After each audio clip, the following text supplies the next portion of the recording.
నా హృదయపూర్వక నమస్కారాలు. చాలా సంతోషంగా ఉంది. అవనిగడ్డ గురించి చాలా విన్నాను. మా వైఫ్ కూడా దగ్గర రేపల్లి నుంచి ఎప్పుడూ చెప్తూ ఉంటుంది. వాళ్ళ కజిన్స్ కూడా ఇక్కడ చాలా మంది ఉన్నారు. అవనిగడ్డలో బంధుత్వం చాలా ఉంది. సో ఈరోజు బుద్ధప్రసాద్ గారి గురించి పెద్దగా నేను చెప్పేది ఏమి లేదు. మీ అందరికీ కూడా తెలుసు. 56 ఏళ్ల నుంచి ప్రజాసేవలో ఉన్నారు. వారి కుటుంబం ఎంతో మంచి మనసు కలిగిన వ్యక్తి. మా ఫ్యామిలీకి కూడా చాలా క్లోజ్. సో చాలా సంతోషంగా ఉంది. ఆయనని మీరు దగ్గరుండి గెలిపించుకోవాలని నేను ప్రార్థిస్తున్నాను. అదే కాకుండా ఈరోజు నేను ఇక్కడ జనసేన పార్టీకి మద్దతు పలుకుతూ ఇక్కడ రావడానికి కారణం ఏంటంటే, మన రాష్ట్రం మొత్తానికి కూడా ఇదొక పెద్ద అవకాశం. అభివృద్ధి బాటన పట్టించే అవకాశం మీ అందరికీ ఉంది. మీరు దయచేసి ఆలోచన చేసి మంచి క్లీన్ గవర్నమెంట్ ఎవరు ఇవ్వగలరు? ఏ నాయకుడికి విజన్ ఉంది? పవన్ అన్న విజన్ ఏంటి? పవన్ అన్న విజన్ ఏంటో 3 గంటల్లో నేను తెలుసుకున్నాను. ఆయనకి చాలా ఫ్యూచర్ పైన చాలా విజన్ ఉంది. మన స్టేట్ ని 10 ఏళ్లలో ఎట్లా చూడాలని, మన యూత్ ఏం కావాలి. మనకి 50% population youth below the age of 40. So వాళ్ళకి ఏంటి ఉపాధి అవకాశాలు ఏంటి, మన రాష్ట్రం ఎక్కడికి వెళ్తుంది, అన్నిటిపైన ఆలోచన ఆయనకి ఉంది. దానికి ఒక విజన్ ఉంది. సో దానికి మద్దతుగా అలయన్స్ ఇప్పుడు వచ్చిన పార్టీలు, అదే కాకుండా సెంటర్ లో బీజేపీ, వాళ్ళ వల్ల మనకి ఎన్నో అభివృద్ధి ప్రాజెక్ట్స్ వస్తాయి. పథకాలు ఇంపార్టెంటే, కాదనట్లేదు. ప్రతి కుటుంబానికి అవసరము, ప్రతి పేద కుటుంబానికి అవసరం. కాకపోతే వాళ్ళు వచ్చే జనరేషన్ కి, వచ్చే తరాలకి ఏది అవసరము? అభివృద్ధి అవసరము. వాళ్ళు కలలు కనాలా వద్దా? ప్రతి ఒక్కళ్ళు కలలు కనాలి. జీవితంలో పైకి వెళ్లే కళ ప్రతి ఒక్కరికి ఉండాలి. ఇప్పుడు మా నాన్న కళ కనకపోతే నేను ఎప్పుడు క్రికెటర్ అయ్యేవాడిని కాదు. మా కొడుకు అవ్వాలని ఆయన ఎంతో కృషి చేసి ఆయన జీవితాంతం నా కోసం త్యాగం చేశాడు. అదే కాకుండా మన అందరం కూడా మన రాష్ట్రం కోసం మనం ఏం చేయగలం, ప్రజల కోసం ఏం చేయగలం, ప్రజాసేవ కోసమనే నేను 7 నెలలు మొత్తం రాష్ట్ర వ్యాప్తంగా తిరిగాను. దాని తర్వాత నాకు అర్థమైంది ఒక విషయము. ఆ పార్టీలో, వైఎస్ఆర్సీపీ పార్టీలో ఉంటే ప్రజాసేవ చేయలేము. మనకి బానిసత్వం తప్ప ఏమీ మిగలదు.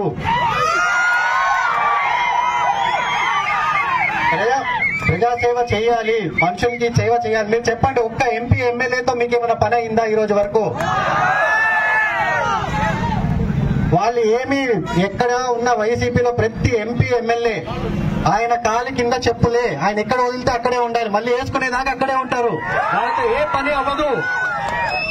సో మీరు దయచేసి ఆలోచన చేయండి. ప్రజల కోసము, మీ ప్రాంతం కోసము, మీ పంచాయతీ కోసము, మీ మండల్ కోసం ఎవరు చేయగలరు?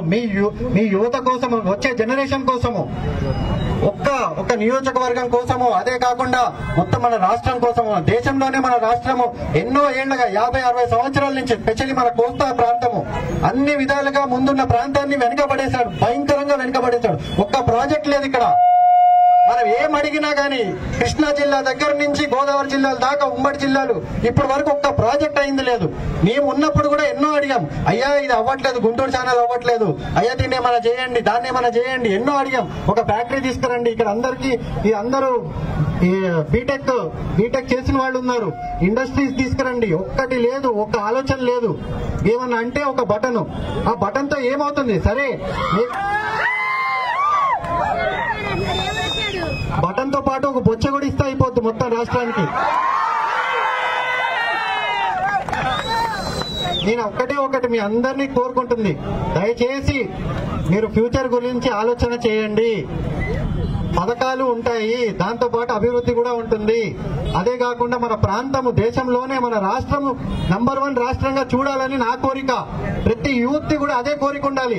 అన్ని రాష్ట్రాలు వేరే డైరెక్షన్ లో వెళ్తుంటే మనం ఇంకో వైపు వెనక్కిపోతున్నాము. అన్ని విధాలుగా వెనక్కిపోతున్నాం. మెల్లగా చూస్తే బర్మాలో కలపాల్సి వస్తుంది మనల్ని. దయచేసి అర్థం చేసుకోండి.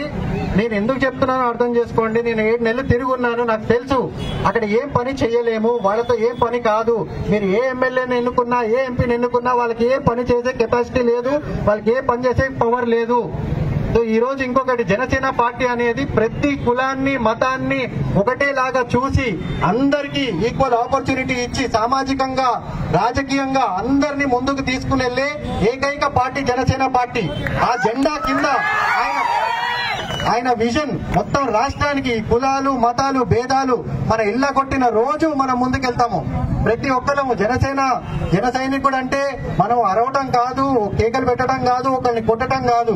మన ప్రవర్తన, మన పద్ధతులు, మన ఆశయాలు ప్రతిదీ మనము సమాజ హితంగా మనం ముందుకెళ్ళాలి. ప్రతి ఒక్కరం కూడా సమాజం కోసం పనిచేయాలి. దయచేసి అర్థం చేసుకోండి. మంచి బంగారపు అవకాశం ప్రతి ఒక్కరికి కూడా రాష్ట్రాన్ని మార్చడానికి.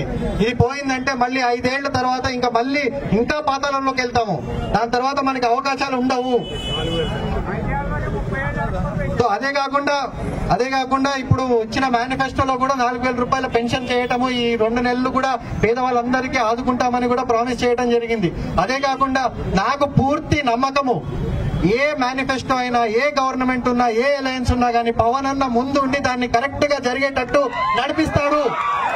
ఆ నమ్మకం నాకుంది. జనాల కోసం కూడా నుంచుని పనిచేసే స్వేచ్ఛని నాకు ఇచ్చాడు. ఆ ప్రామిస్ నాకు చేశాడు. జనాల కోసం ఉండి వచ్చే 5 ఏళ్లు, 10 ఏళ్లు, 20 ఏళ్లు నేను కూడా మా ఊర్లోనే ఉండబోతున్నాను. 20 ఏళ్లు మన రాష్ట్రం కోసం చేయాలి. అందరు యూత్ ప్రతి రంగం నుంచి ముందుకు వచ్చి చేయాలి. ఇది ఒక ఎలక్షన్ కోసం కాదు, ఇదేదో పవర్ కోసం, పోస్ట్ కోసం కాదు. ప్రజాసేవ అంటే ప్రతి ఒక్కళ్ళు ముందుకు రావాలి. మన వంతు పని, మన వంతు త్యాగం మనం చేయాలి. నేనైతే రెడీగా ఉన్నాను చేయటానికి. మీ అందరూ కూడా యూత్ దయచేసి కరెక్ట్ పార్టీని నమ్మండి, కరెక్ట్ విజన్ ని నమ్మండి. నమ్మి ముందుకెళ్లి బుద్ధప్రసాద్ గారిని, బాలశౌరి గారిని, ఇంకా మొత్తం అలయన్స్ ని గాజు గ్లాసు పైన ఓటేసి మొత్తం అలయన్స్ ని గెలిపిస్తారని పూర్తి నమ్మకంతో ఈ రోజు అన్ని వదులుకొని, నా మొత్తం జీవితంలో వదులుకొని ఇక్కడ మీకోసం